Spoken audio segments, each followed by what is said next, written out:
grafiknya sedang bagus. Terakhir mereka mengalahkan Malaysia dengan skor 4-1. Wah, ekspektasinya banyak yang mengatakan bahwa Indonesia nggak akan lolos karena pasti Vietnam dan Malaysia, ternyata diem.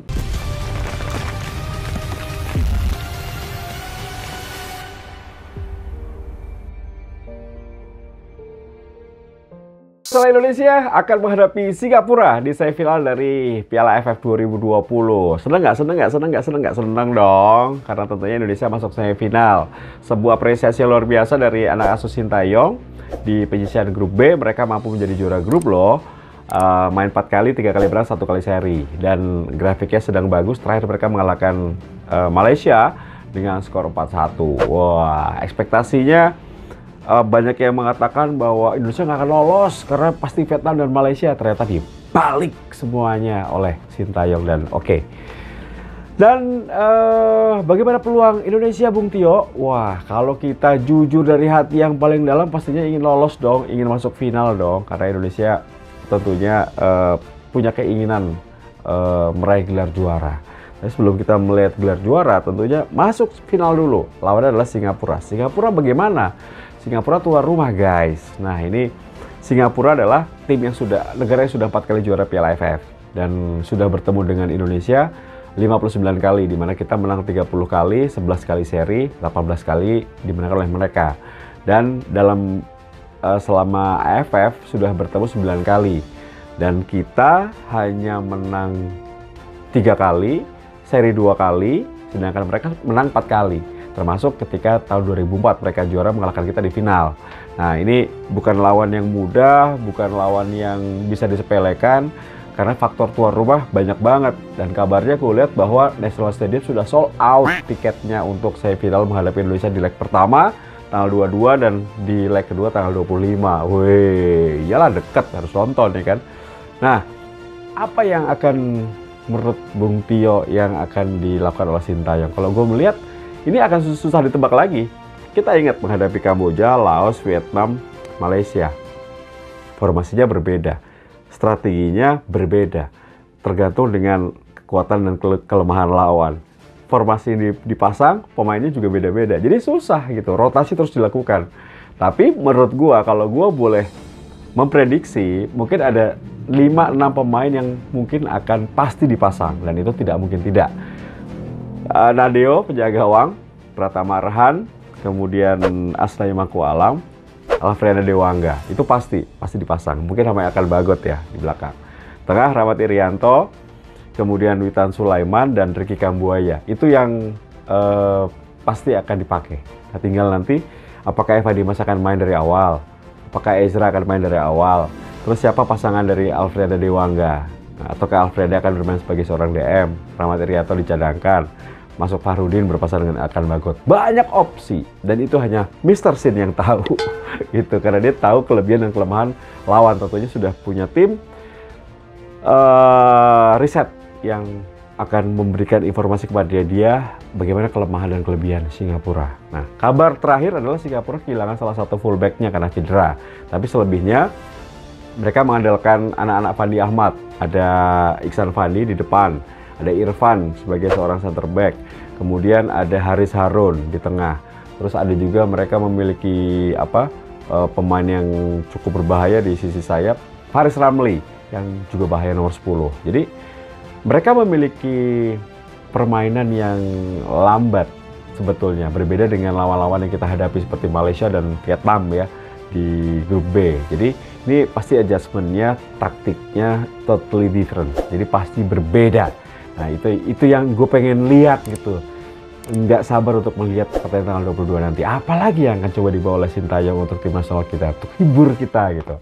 Tapi apapun itu kita harus tetap dukung ya. Mau menang mau kalah kita tetap dukung. Sintayong harus stay yang lama gitu, untuk bangun tim nasional kita. Nah, bagaimana dengan peluangnya? Kalau menurut gue kita insya Allah lolos ya. Tanpa mengecilkan kekuatan Singapura, tapi gue yakin bisa lolos.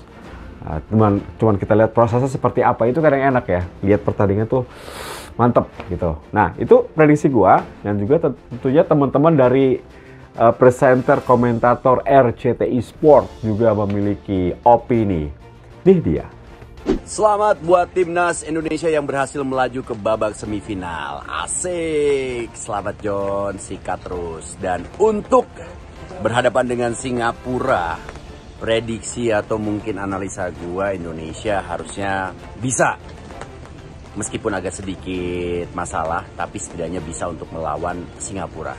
Karena gue ngelihat tren positif yang dimiliki sama timnas Indonesia akan dipakai ini untuk jadi modal utama bagi pasukan Sintayong. Apalagi di pertandingan terakhir lawan Malaysia, efektivitas serangan dan juga determinasi serangan itu kaya banget ya. Ada sekitar 27 kali tembakan dan kalau nggak salah sekitar 7 tembakan yang berhasil kena sasaran atau shot on goal. Jadi sangat produktif timnas Indonesia, dan meskipun memang setiap lawan itu punya karakter permainan yang berbeda, bukan berarti Indonesia dengan mudah bisa melawan Singapura, karena Singapura ini adalah tuan rumahnya. Itu yang harus diwaspadai. Tapi gue yakin Indonesia bersama dengan Garuda Indonesianya bisa menghadapi Singapura. Yang paling agak sulit ditebak yaitu dia, spesialis atau karakteristiknya dari strateginya Sintayong. Halo semuanya, saya Putra Maulana dan berbicara mengenai peluang timnas Indonesia berhadapan dengan Singapura di laga semifinal Piala AFF kali ini. Menurut saya memiliki keyakinan bahwa Indonesia bisa melewati hadangan Singapura dan bisa melaju ke partai puncak final Piala AFF 2020. Nah, kenapa? Karena kalau kita lihat timnas Indonesia yang sekarang ini di bawah asuhan Sintayong tampil begitu luar biasa, solid di lini belakang, kemudian juga kuat di lini tengah, serta di lini depan pun juga tampil cukup atraktif. Apalagi sayap-sayap kita juga tampil luar biasa sepanjang Piala AFF kali ini. Dan kombinasi pemain muda juga pemain senior cukup padu, bagaimana mereka bisa fokus dan juga bisa selalu memberikan yang terbaik di setiap pertandingan.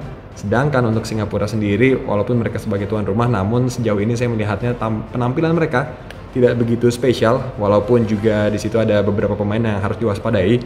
Masih ada center back yang cukup solid yaitu Baharudin Safwan. Kemudian di lini tengah juga ada kapten mereka Haris Harun yang patut diwaspadai. Kemudian juga di sayap ada Faris Ramli dan striker mereka yaitu Iksan Fandi yang sejauh ini juga tampil baik. Tapi dengan kehadiran Elkan Bagot, saya kira ini akan menjadi hal yang berbeda untuk Indonesia, memberikan kekuatan tersendiri. Bagaimana kita tahu Iksan Fandi memiliki postur yang sangat ideal sebagai striker, dan ini bisa diantisipasi oleh hadirnya Elkan Bagot, sehingga juga ini memberikan kepercayaan diri timnas Indonesia untuk menatap laga menghadapi Singapura. Dan ini adalah keuntungan untuk Indonesia bahwa kita di semifinal ketemunya Singapura dan bukan Thailand. Karena kalau ketemu Thailand mungkin akan berbeda ceritanya. Tapi kalau kita ketemu Singapura, dengan melihat permainan Indonesia saat ini dan juga penampilan Singapura sejauh ini, saya yakin Indonesia harusnya bisa menang lawan Singapura. Come on Indonesia, go! Halo, jumpa lagi sama Didan. Di sini kita akan membahas tentang pertandingan Singapura menghadapi Indonesia ya di T10 TV, di mana pertandingan ini berlangsung di partai semifinal di AFF Suzuki Cup 2020. Tensi beda, mental akan beda juga di sana karena ini bukan fase grup. Tapi saya ingin memberikan kredit kepada tim nasional Indonesia di dua pertandingan terakhir menghadapi Vietnam, terutama yang pertandingan penuh hujatan itu terhadap tim nasional Indonesia. Saya memberikan kredit yang sangat-sangat luar biasa bagi Coach Sintayong dan juga para pemain Indonesia. Coach memberikan arahan yang sangat baik dengan melakukan permainan defense yang sangat ketat, sementara para pemain di lapangan mampu untuk menerjemahkannya. Itu yang harus diberikan kredit. Indonesia jarang-jarang bisa main dengan sabar seperti itu, bertahan, dan akhirnya tidak kebobolan dari tim super cepat Vietnam ya. Menghadapi Malaysia tentunya beda. Ya, kita lihat di sini bagaimana serangan lebih diutamakan, sempat kebobolan tapi bisa membalas dengan gol yang lebih banyak. Irfan Jaya main sangat bisa dikatakan presisi, main dengan sangat ngotot, dia itu yang dibutuhkan. Dan juga Arhan juga bermain sangat luar biasa. Mengambil tendangan seperti itu tidak akan mudah, butuh perhitungan, butuh juga banyak sekali bisa dikatakan resiko ya. Gol jadi keren, tidak gol tidak keren, itu aja. Elkan Bagot, welcome to Indonesia. Ini adalah palang pintu paling mumpuni dari kubu Indonesia dan bisa mencetak gol melalui set piece. Menghadapi Singapura ini ceritanya lain. Singapura adalah tim yang tidak terlalu cepat, tapi kita lihat bagaimana lini tengah mereka, terutama flank dengan sangat baik, mengirimkan bola-bola tinggi ya ke jantung pertahanan Indonesia. Pastinya nanti akan mereka lakukan. Ada Ihsan Fandi, pemain yang tajam di kotak penalti karena pengalamannya juga bermain di Eropa begitu luar biasa. Sementara di belakang ada Irfan Fandi. Ini pemain juga yang bisa dikatakan harus diwaspadai karena sekali lagi serangan mereka akan sangat berbahaya, dua kakak adik ini di kotak penalti Indonesia ketika menghadapi tendangan penjuru. Sementara ada Haris Harun, pemain yang tentunya juga kita tahu sudah senior, memiliki jam terbang tinggi. Ini akan menjaga kedalaman mereka, menjaga daya serang mereka. Ini yang harus dimatikan. Jadi bagi Indonesia menurut saya ketika kita bermain dengan apik, kita bermain dengan disiplin, kita bermain dengan menjaga passing line dari Singapura, ini akan menjadi kunci kemenangan bagi Indonesia. Tidak akan banyak kemenangannya, paling 2-1, 1-0 itu sudah cukup baik. Ini ada 2 leg, jadi harus menyimpan energi di pertandingan satu untuk pertandingan lainnya. Tapi bagi Indonesia pasti bisa. Itu adalah kuncinya, bermain disiplin, memutus passing line mereka, dan waspada terhadap bomber-bomber mereka. Halo Bung Tio, Singapura lawan Indonesia ya? Indonesia yakin banget tuh. Indonesia akan menang, lolos ke final. Bukan karena head to headnya mereka unggul jauh. Ya kita tahu 59 kali mereka udah ketemu.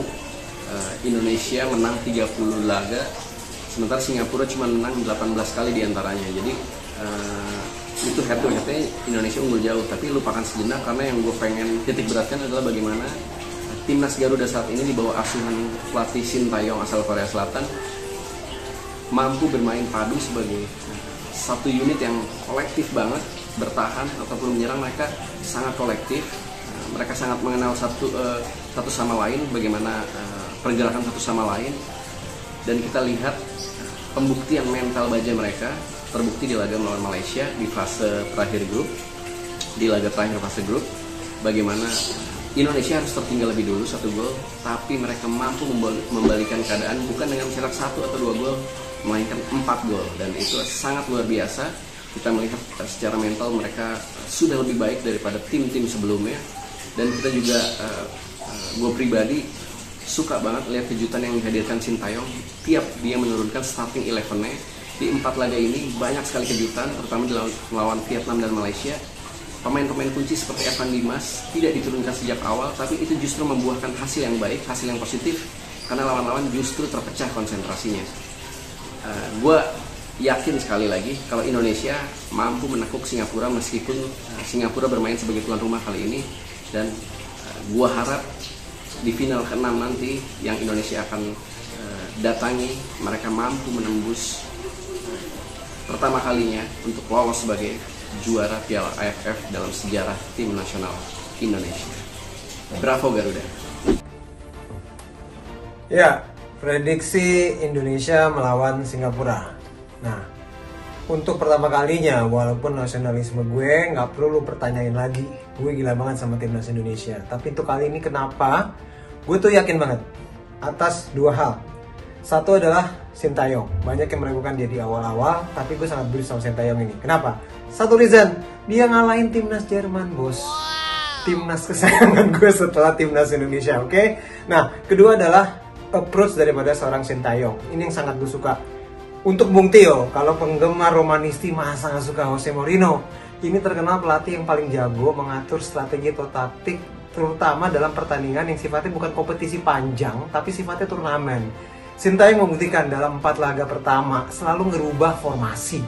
Hanya tercatat 2 pemain Indonesia saja yang bermain terus selama 4 pertandingan. Sisanya diobrak-abrik. Formasinya juga berubah dari 3-4-3, 3 back tengah, 4-4-2, dan semuanya itu membuktikan bahwa Shin Tae-yong itu sangat sadar akan kekuatan tim daripada timnas Indonesia dan juga tentunya kelemahannya. Bayangkan Vietnam yang begitu mendominasi Indonesia dalam beberapa pertandingan terakhir bisa ditahan 0-0. Banyak orang yang bilang jelek banget nih main Indonesia. Tapi buat gua, main makin jelek selama clean sheet dan gak kalah itu keren. Makanya kali ini walaupun melawan Singapura yang jelas kita agak sulit sebenarnya mengalahkannya, kita masih punya peluang. Ini antara Korea sama Jepang. Sintayong melawan Yoshida, Tatsuma Yoshida. Yang berbeda tentunya adalah Singapura juga disiplin dan berani dan mungkin tajam dalam hal bola mati, ini harus diwaspadai. Dan mereka mempunyai kekuatan dalam hal counter attack, terutama 3 anak Evan Ahmad yang paling ngeri banget kan. Tapi kita punya Irfan Jaya, oleh karena itu Indonesia akan jaya. Halo, pecinta sepak bola tanah air. Gue Romedal. Menurut gue peluang Indonesia buat lolos di semifinal berhadapan dengan Singapura cukup besar. Kita harus realistis. Sebenarnya 11-12 lah secara kapasitas, secara di atas kertas. Kalau kita lihat skill para pemain dan pola permainan, kurang lebih sebetulnya kita seimbang sama Singapura. Tetapi Indonesia sudah membuktikan mentalitasnya waktu kemarin menang 1-4 lawan Malaysia, di mana kebobolan duluan. Mentalitasnya sangat berbeda. Kemudian kita juga lihat bagaimana sepertinya semakin hari semakin ketemu, peak performance mulai kelihatan. Indonesia mulai bisa bersatu dengan gaya main yang diinginkan oleh Sintayong. Jadi kalau gue pribadi, menurut gue Indonesia punya peluang yang sangat besar untuk bisa bermain di final. Dan tentunya juga dengan harapan Vietnam kalah dari Thailand. Ya, gue sangat berharap seperti itu, sehingga di final Indonesia akan berhadapan dengan Thailand. Karena menurut gue gaya main Indonesia ketika berhadapan dengan Thailand akan lebih memungkinkan atau lebih masuk akal, lebih mudah kita bisa menjadi juara Piala AFF kali ini ketimbang harus berhadapan dengan Vietnam. Menurut gue ini sangat terbuka peluang kali ini Indonesia setelah sekian lama kita puasa gelar, terutama di AFF yang dulu mungkin Piala Tiger Cup dan lain sebagainya. Tapi ini peluang yang sangat besar, dan semoga media tidak terlalu menggembor-gemborkan juga sehingga membuat mentalitas dari para pemain jadi agak sindrom. Kita harus tetap stay low, stay fokus, bermain seperti sesuai arahan dengan pelatih. Semua pemain tetap fokus. Gua rasa ini adalah saat yang paling tepat buat Indonesia bisa jadi juara Piala AFF. Amin. Wih, salam olahraga. Terima kasih teman-teman. Wah, itu opini dari teman-teman yang bertugas di RCTI Sport. Ya, nah tentunya semua harapannya sama ya. Indonesia main bagus, main tenang, masuk ke final. Itu tujuannya, itu yang kita harapkan. Nah, terus mungkin gue juga pengen gue nggak tahu kenapa selama AFF ini gue selalu menikmati pertandingan by pertandingan, karena ada satu kegiatan atau satu hal yang kita tunggu. Wah, line up-nya apa lagi nih? Jadi kejutan terus gitu. Biasanya gue tuh selalu gue udah kebaca ini. Pelatih-pelatih sebelumnya udah kebaca, paling yang dipasang ini udah ketahuan. Kalau Sintayong ini emang sampai 1 jam sebelum pertandingan itu menjadi satu hal yang ditunggu-tunggu. Apa line up-nya? Siapa yang diturunkan gitu. Ya, semoga ini kita bisa menang ya, karena ini dua leg main di National Stadium dua-duanya, tanggal 22 sama tanggal 25. Ya, kita berharap bahwa dua-duanya dimenangkan kita lah. Kita lolos ke final ya. Nanti ke final tanggal 29 Desember dan 1 Januari 2022 finalnya di tempat yang sama gitu. Mau siapa lawannya terserah, yang penting Indonesia mainnya bagus, berproses, karena tujuannya adalah Piala AFC Cup dan juga Piala Asia dan juga Piala Dunia. Woi, setuju gak? Setuju dong. Woi, pelatih bagus nih, materinya juga bagus, dan federasi harus dukung. Kita pecinta sepak bola harus dukung juga. Baik, terima kasih teman-teman, terima kasih juga yang sudah menyaksikan Tes 10 TV. Kita ketemu lagi di konten-konten berikutnya di AFF ya. Terima kasih, sampai ketemu lagi. Tino Grosan out. Bye. Jaya terus sepak bola Indonesia.